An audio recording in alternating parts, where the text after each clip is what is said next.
And also now, in a major development, India has shared with Sri Lanka the phone numbers of 5 Sri Lankans who are suspected to have been associated with the Islamic State. Now, the development comes a week after the Indian National Investigation Agency's team, the NIA's team, had visited Sri Lanka to probe the role of 2 ISIS modules in India that are suspected to have had connections in Sri Lanka. Now, as per reports, the NIA has found 4 to 5 numbers. These are telephone numbers in Sri Lanka who were allegedly in touch with certain Islamic State suspects living on Indian soil. Now, in fact, the NIA has found some of the Indian suspects were also in touch with the family of the 2 brothers who were amongst the suicide bombers. But whether these numbers belong to those associated with the Easter bombings is yet to be ascertained. Remember, just days after the attack, the NIA had even arrested a youth from Kerala for being in touch with members of an ISIS module and getting inspired by videos of the main suspect behind the Easter bombings.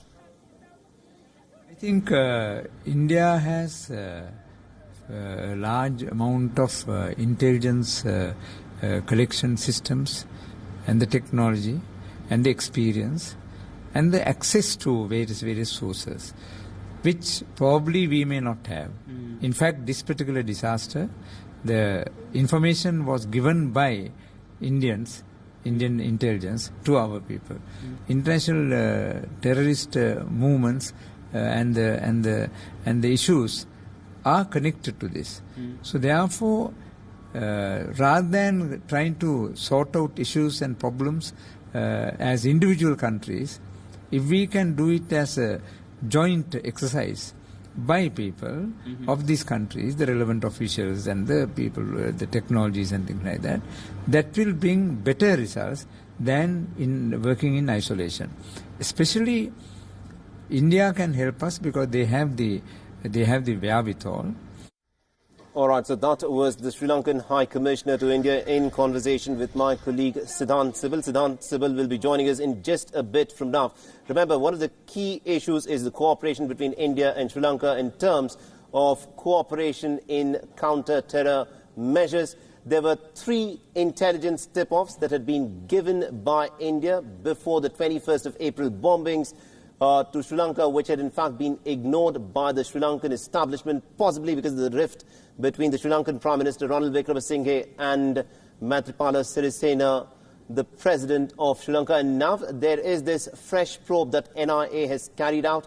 They had visited Sri Lanka about a week back, and they've now come up with a few telephone numbers that they say which are critical, and these were individuals of an ISIS module in India who were reportedly in touch with 2 of the bombers in Sri Lanka. Now, this of course, is a crucial bit of evidence, and what we also expect is that in just a bit we will be getting more information on this with my colleague Siddhant Sibal, who will be joining us. I'm told that Siddhant is now with us. So good afternoon to you, Siddhant. This is a crucial investigation that the NIA is carrying out. We're given to understand that a team of the NIA was in Sri Lanka last week, and they've come up with some information. What more do we know about this? Well, we know the fact that counter-terror cooperation between India and Sri Lanka has gained momentum after the terror attack. In fact, there was considerable counter-terror cooperation between both the countries. India had given the intelligence, as you just told our viewers. But of course, we saw the domestic politics in Sri Lanka, and they could not take strong action against it. But now, in the aftermath of the terror attack, India is helping Sri Lanka to investigate the entire case, along with other countries, including US, Australia, UK, and UAE, and India has been playing a major role. In fact, a lot of people were sent to the country, not only from NIA, that's the National Investigation Agency, but from other agencies as well. But NIA played a crucial role in making sure that the people who are involved, any connect to other people, especially in India, as you have told our viewers. But by and large, we now know what happened on 21st of April when the Delhi terror attack took place. There were basically 9 suicide bombers. out of which 8 were men, and they blew themselves in 3 important hotels which in the morning. And of course, along with these hotels, the churches, one of the churches the Indian Prime Minister has just visited, the St. Anthony's Church. In fact, WION covered the entire Sri Lankan tragedy, and we were present at that church where another blast took place just a day after those terrible attack which took place, and WION was present near that church, and we caught everything on camera. But by and large, now we know that NIA has some kind of lead, and in fact, after the terror attack which happened in Sri Lanka, India's NIA had done some investigation here, and they raided some places in Kerala in which they were able to apprehend a person who wanted to do suicide bombing in Kerala itself. He is right now in the custody of NIA.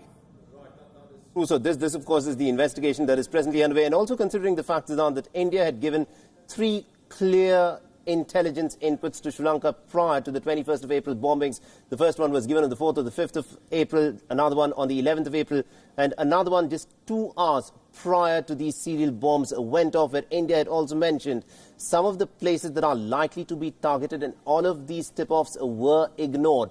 And although today's visit is in many ways symbolic, it is for the optics and it is for expressing solidarity with the people of Sri Lanka, do you think India and Sri Lanka will move closer towards setting up a mechanism where these kind of intelligence inputs are in fact shared and acted upon? Well, the terror attack of 21st of April has brought Colombo and New Delhi closer to each other, and we do expect the momentum to only gain from here. And one thing I can tell you that the Sri Lankan president was here in India last week, in the last week of May, for the oath-taking ceremony of Prime Minister Narendra Modi for his 2nd term, and he had bilateral talks with the Prime Minister in which terror was the most important thing. In fact, he did a press conference later on, and there were several questions on the terrorism, the threat of terrorism to the region, in which he said that they are very keen to cooperate with New Delhi, but of course they couldn't act on the intelligence provided by New Delhi, and he did accept it that there was intelligence, but that wasn't shared with him, and he of course wasn't present in the country when the suicide bombing took place. But by and large, that's more of a domestic politics which happened in Sri Lanka. Today the focus will be on making sure that there is no repetition of such incident, whether in Sri Lanka or whether in the entire region, South Asian region. In fact, the responsibility for the terror attack was taken by Islamic State, and this is the worst terror attack whose responsibility Islamic State has taken beyond its zone of influence. Largely, Islamic State, we know, is confined to a region in West Asia.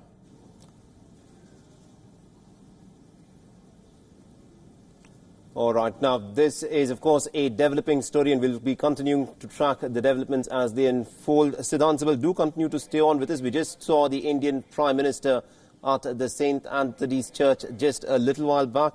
He's also expected to meet with the Sri Lankan President Maithripala Sirisena.